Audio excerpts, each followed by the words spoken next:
खबरें हैं जो बिगाड़ती हैं शेयरों की चाल, खबरें ही करती हैं आपको माला माल। खबरों के चलते कहाँ देखने को मिल रहा है एक्शन, क्या होना चाहिए आपका रिएक्शन, ये बताएंगे मोदित जी। खबर बताएंगे हम और निर्णय लेंगे आप, खरीदें बेचें या फिर बने रहें। तो एक एक करके तमाम धमाकेदार शेयर लेकर के आते हैं। सबसे पहले बात करेंगे डिफेंस को लेकर के। जी हाँ, ईरान यूएस वार के बीच डिफेंस शेयरों में दमदार तेजी। आइडिया फोर्स, पारस डिफेंस में एक समय 13% तक का उछाल देखने को मिल रहा था। बीडीएल डेटा पैटर्न में भी इंट्राडे में 4% तक की तेजी देखने को मिली थी। हालांकि ऊपरी स्तरों से अब थोड़े से हल्के हुए हैं share. Bharat force data patterns में जैसे शेयर जो है उन्होंने एक महीने के अंदर 23, 24, 25%, 26% तक के रिटर्न दिए हैं। और निफ्टी डिफेंस इंडेक्स जो है वो 2 महीने में 5% से ज़्यादा उछलता हुआ दिखाई दे रहा है। तो कुछ एक शेयरों पे फटाफट जरा बात करते हैं, और ये बात हम लोग लगातार कर रहे हैं डिफेंस को लेकर के। जो है सर, पहले शुरुआत करेंगे आइडिया फोर्स को लेकर के। आइडिया फोर्स पे काफ़ी लोगों की टिप्पणी आई हुई है। करीब 12% की तेज़ी, 462 का लेवल। 4-5 दिन में 12% तो आज ही हो गया, 14% का रिटर्न है। आपका व्यू आइडिया फोर्स पे अभी भी बाय कर सकते हैं क्या? देखिए, बिल्कुल। अगर किसी को बाय नहीं करना है डिफेंस पे, किसी को अगर कॉन्फिडेंस नहीं है, तो आपके पास जो पोजीशन है उसको एग्जिट मत कीजिए, होल्ड करके चलिए। वैसे तो आप इस स्टॉक को नया बाय भी करके चल सकते हैं, क्योंकि स्टॉक में कंसोलिडेशन 410 के आसपास कंप्लीट हुआ, वहां से बाइंग दिखा रहा है। बट स्टिल थोड़ा सा व्यू ऐसा है, तो इसलिए आपके पास जो पोजीशन है उसको संभाल के चलिए। यहाँ पे होल्ड करके चलने की सलाह दे रहे हैं। 438 रुपए के स्टॉप लॉस के साथ बाउंस बैक में टारगेट 505 के नजर आते हैं। ये बात यहाँ पर निकल के आई है। सर, आइडिया के बाद जरा पारस देख लीजिए। पारस पे क्या व्यू है आपका? प्राइवेट प्लेयर में एक जो है डेटा पैटर्न पे आज काफ़ी लोगों की टिप्पणियाँ हैं, उसको भी जरा ऐड कर लीजिए सर जी। देखिए, पारस डिफेंस पे अगर देखें तो सिमिलरली राउंडिंग बॉटम पैटर्न बनाने के बाद आज फर्स्ट डे बाइंग देखने को मिली है, तो व्यू पॉजिटिव है। यहां से और तेजी दिखा सकता है। 730 तक के अपसाइड मूव पारस डिफेंस में नजर आते हैं। पैटर्न कंप्लीट होगा 730 पर, तो इसलिए जिसके पास पोजीशन है होल्ड कीजिए। यहां से 10-12 रुपए और नीचे मिलता है, 670 के आसपास मिलता है। नया बाय करने की भी सलाह है। 730 के टारगेट के लिए स्टॉप लॉस रहेगा 645 का। ये बात यहाँ पर निकल करके आई है। चलिए, इस बीच sir data pattern. Sir, data pattern पे ऑलरेडी बात की है, व्यू बड़ा पॉजिटिव है। यहाँ पे नया खरीदारी करने की नहीं, भी वो सलाह सर दे जो रहे बीती बात गई ना, ये सेगमेंट अलग से अपलोड होगा, तो इसकी बातें हैं। वो अलग से जाएंगी। तो इसलिए जो है ना, लोग उन्होंने पूरा शो नहीं देखा होगा, इसलिए हो सकता है वो 10 मिनट का 12 मिनट का सेगमेंट ही देखें जी। ठीक है, तो डेटा पैटर्न पे भी लॉन्ग करके चलने की सलाह दे रहे हैं। यहाँ से अगर 100 रुपए नीचे भी आता है, वहां भी खरीदारी करने की सलाह होगी। सबसे छोटे टारगेट 3600 के हैं, उसके बाद 3800 तक की भी रैली डेटा पैटर्न दिखाता है। बाय एंड होल्ड करने की सलाह है। स्टॉप लॉस रहेगा 2950 का। हमारे एक सर दर्शक हैं डॉक्टर शरद श्रीवास्तव जी, लिखते हैं डॉक्टर शरद श्रीवास्तव 65 ईयर ओल्ड दिल्ली, कह रहे हैं मोदी जी की मधुर मुस्कुराहट बड़ी खतरनाक है। मोदी जी की मधुर मुस्कुराहट बड़ी खतरनाक है, 21 की उम्र लगने लगती है। विपुल जी, आप दोनों को होली हो रंगीन, मौका मिला है, पोर्टफोलियो होने वाला है हरा, केवल वही बताएं इस समय जो शेयर खरीदने हो। चलिए ठीक है सर, उसी पे बातचीत कर लेंगे जाते जाने से पहले कि इस गिरावट में क्या खरीदा जाए जो है। चलिए सर, इस बीच जो है अगली टिप्पणी के लिए चलते हैं अगले दर्शक के पास। और उससे पहले सर, पारस डिफेंस हो गया, आइडिया फोर्स हो गया, डेटा पैटर्न हो गया।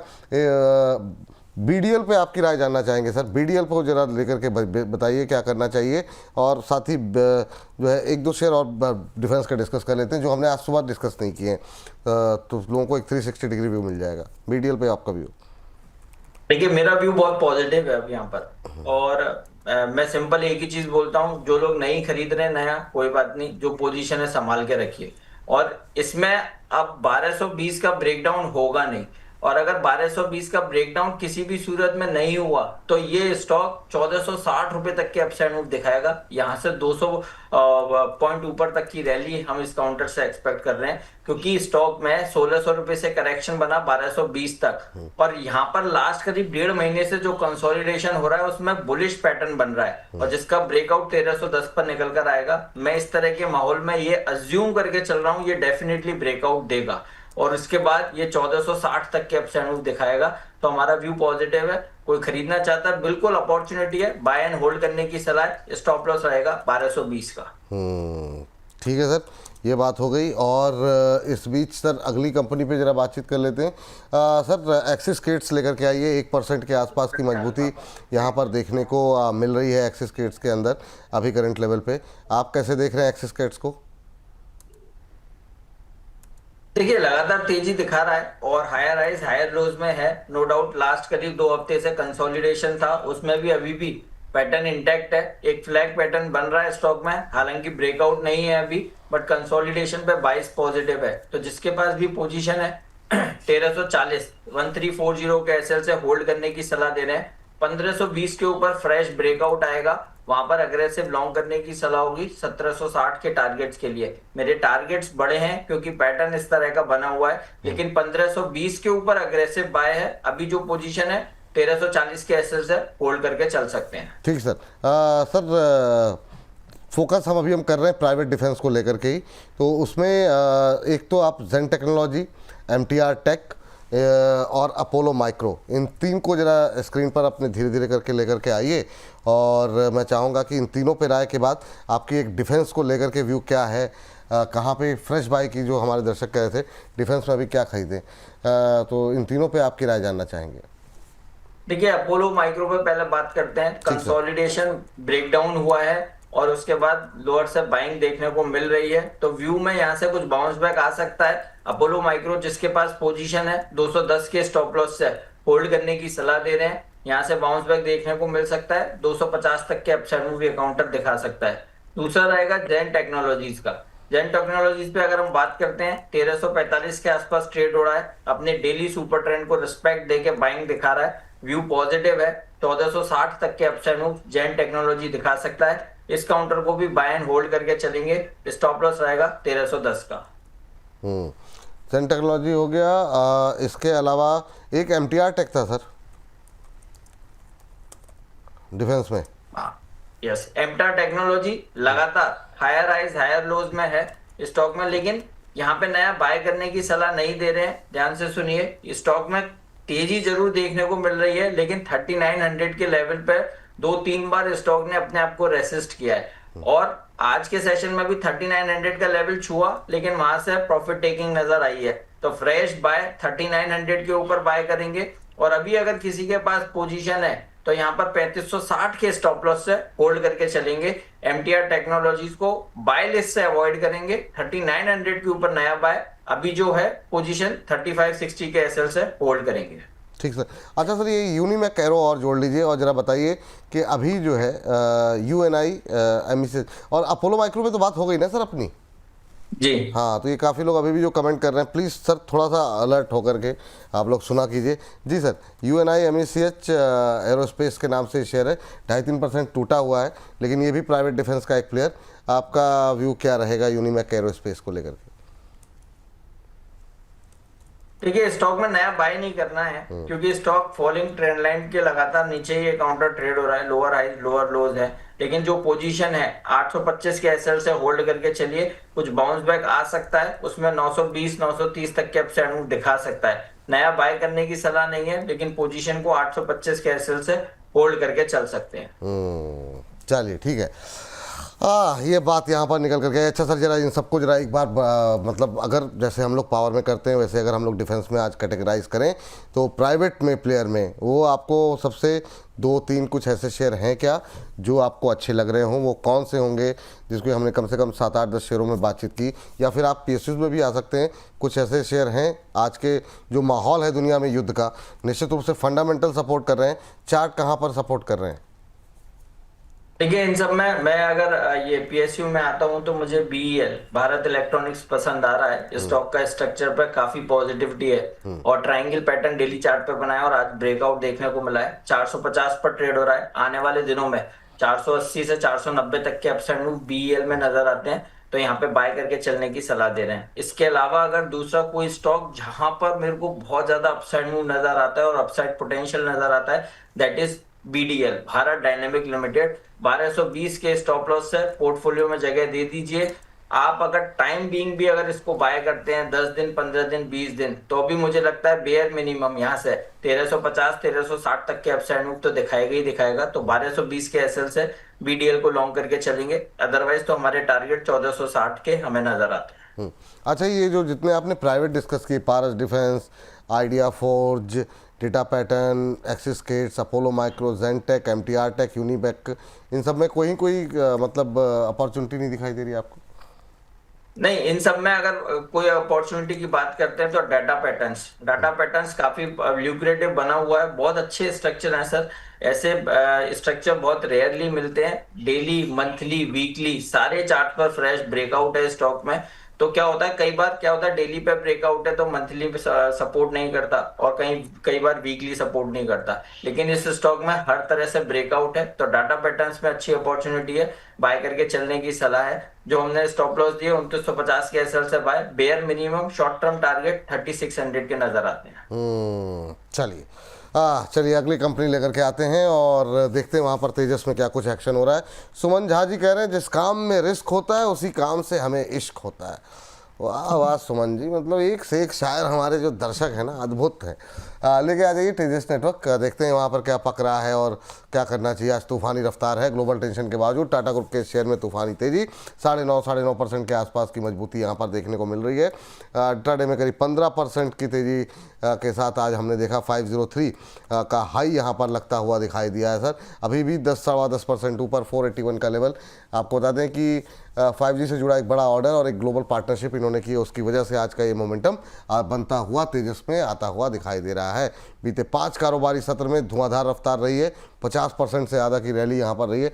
ये टूटता भी बड़ा है, चलता भी बड़ा है, गिरता भी बड़ा है, क्या ही किया जाए। सर एक साल में तो 31% का नेगेटिव रिटर्न है। ये रिकवरी जो 50-55% की हो गई, अब क्या करें? लोग प्रॉफिट बुक करें या फिर जो लोग सवाल कर रहे हैं सर अभी भी खरीद सकते हैं, उनको क्या सलाह देंगे आप?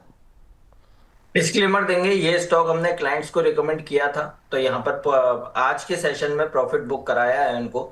तो मैं जो भी यहाँ पर बात कर रहा हूँ चार्ट्स के हिसाब से ही बात कर रहा हूँ। हमने 495 पर प्रॉफिट बुक कराया है क्लाइंट्स को। और देखिए इसके पीछे का वजह क्या है, क्योंकि स्टॉक में लास्ट 3 दिनों में काफी मैसिव रैली देखने को मिली है। 500 के पास जो प्रीवियस स्विंग हर्डल था और वहां पे आज टच किया, वहां से कुछ प्रॉफिट टेकिंग नजर आ रही है। तो नो डाउट आज के सेशन में 11% ऊपर है, लेकिन हो सकता है यहीं पर टॉप बन जाए, क्योंकि जिस तरह की खबरें आनी थी अब वो आ चुकी हैं। तो यहाँ से प्रॉफिट टेकिंग हो सकती है, तो इसलिए नया बाय करने की सलाह नहीं है। और मेरा तो सजेशन यही रहेगा कि यहाँ पर जिन लोगों ने लोअर लेवल पर ले रखा है, यहाँ पर प्रॉफिट बुक कीजिए। कहीं डिप आएगा 430, 420 के आसपास, फिर वहां पर नया फ्रेश लॉन्ग कर सकते हैं। आज के सेशन में जो अभी तक चार्ट्स बने हुए हैं, प्रॉफिट बुक करने की सलाह है। ठीक सर। खुद पर हो विश्वास और कर्म पर हो आस्था, तो कितनी भी मुश्किलों पर मिल ही जाता है रास्ता। वाह वाह वाह, टिप्पणियों सर, मतलब ये मतलब बाज़ार की दिशा कुछ भी हो, कितना लहूलुहान हो जाए बाज़ार, हमारे जो दर्शक हैं वो अपनी क्रिएटिविटी दिखाते रहते हैं। चलिए स्क्रीन पर लेकर के आते हैं अगली कंपनी, स्क्रीन पर लेकर के आ जाइए, देखते हैं वहाँ पर क्या हलचल देखने को मिल रही है। IRFC जनवरी 2024 के बाद पहली बार अब 100 रुपये के नीचे फिसल गया सर। आज काफ़ी ज़्यादा क्वेरीज आई हैं इसको लेकर के। 4% से ज़्यादा इंट्राडे में जो है वो गिरावट देखने को मिल रही है। अब करें तो करें क्या? आज एक दर्शक ने 94 पे लिया हुआ था, वो कह रहे थे अब क्या करें सर, निकलें कि बने रहें। हाल ही में जो ऑफर फॉर सेल आया उससे पैनिक सेलिंग जो है वो और ज़्यादा बढ़ती हुई, उसको रिस्पांस जो है अच्छा नहीं मिला, चाहे वो रिटेलर्स की तरफ से हो चाहे इंस्टीट्यूशनल की तरफ से हो। अब क्या करें? IRFC में जो कुछ बचा हुआ है, जो लोग हायर लेवल पे हैं, मतलब क्या करें, क्या वो लोग, क्या टिप्पणी रहेगी आपकी? ये exit exit and only exit, इस स्टॉक से एग्जिट करने की सलाह है। और जिन्होंने 94 पे ले रखा है तो उनको तो टेंशन वाली बात ही नहीं है।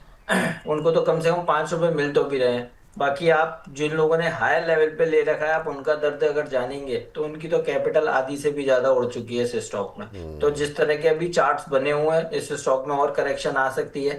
और हमें लगता है आने वाले दिनों में 90 रुपए तक की डाउन साइड ये काउंटर दिखा सकता है। हमारे टारगेट्स 98, 94 के थे, तो 94 वाले टारगेट को और हम स्ट्रेच कर रहे हैं। हमें 90 रुपीज तक की डाउन साइड स्टॉक में नजर आती है, तो IRFC से एग्जिट करने की सलाह है। ठीक है। अच्छा सर, IRFC से तो एग्जिट करने की सलाह है। आज काफ़ी क्वेरीज JWL पे हैं या RVNL पे हैं। यहाँ पर जो लोग हैं क्या पूरे रेलवे से ही बाहर निकलना है या जुपिटर वैगन या RVNL, एक टीटागढ़ है, इस पे भी जरा खाली लेवल्स अगर आप डिस्कस कर दें, हालांकि समय हो गया है, तो संक्षिप्त टिप्पणी आपकी जानना चाहेंगे इन तीनों पे। देखिए मैं पहले RVNL की बात करूंगा, और फ्राइडे को भी हमने यही डिस्कशन किया था, केवल ऑर्डर के चलते इस स्टॉक में पॉजिटिविटी बनती है। और देखिए अब कोई अनाउंसमेंट नहीं आया, तो आज के सेशन में फ्रेश ब्रेकडाउन हुआ है चार्ट्स पर, और RVNL 6-6.5% की करेक्शन के साथ ट्रेड हो रहा है। तो वही चीज है, पूरा सेक्टर वीक हो चुका है, तो इसलिए किसी भी स्टॉक में बाय करने की सलाह नहीं है। और जितनी जल्दी लॉस बुक करके दूसरी तरफ बैठेंगे, तो वहां पर अपॉर्चुनिटीज, वहां पर रिटर्न ज्यादा बनेंगे एज कंपेयर टू रेलवे। तो यहाँ पर RVNL हो, JWL हो, रेलटेल हो, IRFC हो, इन सारे स्टॉक से एग्जिट करने की सलाह है। जुपिटर वैगन से भी ना? जी सर। ठीक ठीक ठीक, निकल जाइए सर, जो होगा देखा जाएगा। चलिए, इस बीच ज्योति रंजन जी कह रहे हैं सर लास्ट क्वेश्चन, यूट्यूब में ट्रेडर्स बहुत से ऐसे बैठे हैं जो कि ट्रेडिंग लेवल देते रहते हैं लेकिन सेबी रजिस्टर्ड नहीं है, इसके अगेंस्ट सेबी कुछ एक्शन क्यों नहीं ले रही है? ये तो गलत है। नहीं सर, ऐसा नहीं है कि सेबी एक्शन नहीं ले रही, बहुत सारे लोगों पे एक्शन हो रहे हैं, आपको पता नहीं चल पाता है, ये अलग विषय है, सुर्खियाँ नहीं बन पाई होंगी, पर ऐसा नहीं है। सेबी इस पर भी काफ़ी सख्ती कर रही है, मतलब रजिस्ट्रेशन होना बहुत ज़रूरी है, तो मतलब इसका ध्यान रखते हैं हम लोग भी कि जो भी एक्सपर्ट आपके सामने आए वो सेबी रजिस्टर्ड हो। चलिए अगली कंपनी जो है लेकर के आते हैं, और क्या कुछ वहाँ पर चल रहा है जरा स्क्रीन पर लेकर के आ जाइए। स्क्रीन पर देखें जरा यहाँ पर क्या कुछ खबरें। आज सर एक लिस्टिंग भी हुई श्रीराम ट्विस्टेक्स की, अगर आप लिस्टिंग डे पर, हालांकि कोई हिस्ट्री तो है नहीं इसकी, लेकिन अगर आप कुछ टिप्पणी करना चाहें तो कर सकते हैं। श्रीराम ट्विस्टेक्स को लेकर के बड़ी ख़राब लिस्टिंग हुई है, क्या करें? जिनके पास था लॉस बुक करके निकल जाए? बिल्कुल, देखिए लॉस बुक करने की समझदारी है। मैं तो एक ही चीज जानता हूँ, जो कंपनीज ऑलरेडी 5-5, 10-10, 20-20 साल, 25-25 साल से इस मार्केट में, वो अपने लेवल्स होल्ड नहीं कर पा रहे, तो नई लिस्टिंग वाली कंपनीज तो खैर क्या ही अभी लेवल्स होल्ड करेंगी। तो इसलिए बेटर है, जिनको भी IPO मिले हैं, आप हाल फिलहाल तो लॉस बुक करके निकल जाइए, फिर कभी अपॉर्चुनिटी बनेगी तब आप निवेश कीजिएगा, अदरवाइज तो पेन अभी कंटिन्यू हो सकता है। चलिए, तो ये बात यहाँ पर निकल करके आई है। और सर कुछ, हालांकि बाजार में इतनी वोलेटिलिटी है, कुछ देना चाहेंगे सर या अवॉइड करना चाहेंगे अभी आज की इस गतिविधि में जिस तरह की वोलेटिलिटी है?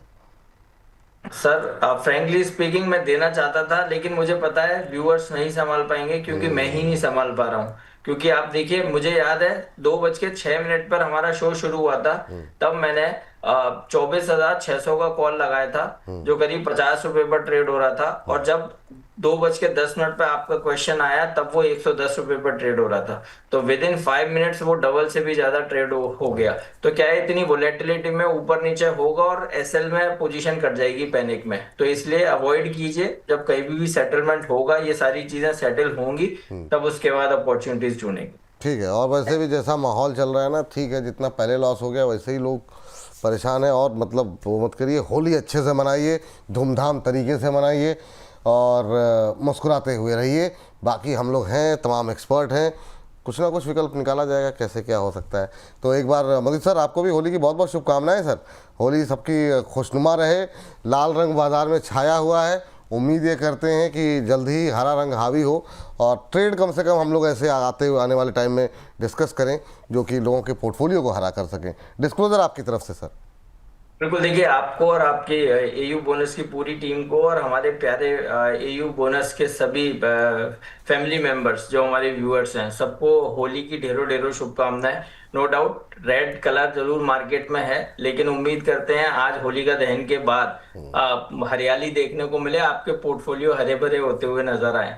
और डिस्क्लेमर के तौर पे यही बोलेंगे कि जिन भी स्टॉक्स पर हमने बात की है, उसमें से किसी भी स्टॉक में हमारी कोई पर्सनल होल्डिंग नहीं है, बट यह सिमिलर लाइंस पर क्लाइंट्स के साथ व्यूज और रिकमेंडेशंस बिल्कुल शेयर करते हैं। और जो भी स्टॉक्स पर हमने बाय रिकमेंडेशन दिया है, वो खरीदने से पहले या कोई भी एक्शन लेने से पहले अपने फाइनेंशियल एडवाइजर से जरूर आप लोग सलाह लें। Thank you. Thank you Modi ji, एक बार फिर से आपको, आपके परिवार को, आपकी पूरी टीम को होली की ढेर सारी शुभकामनाएं।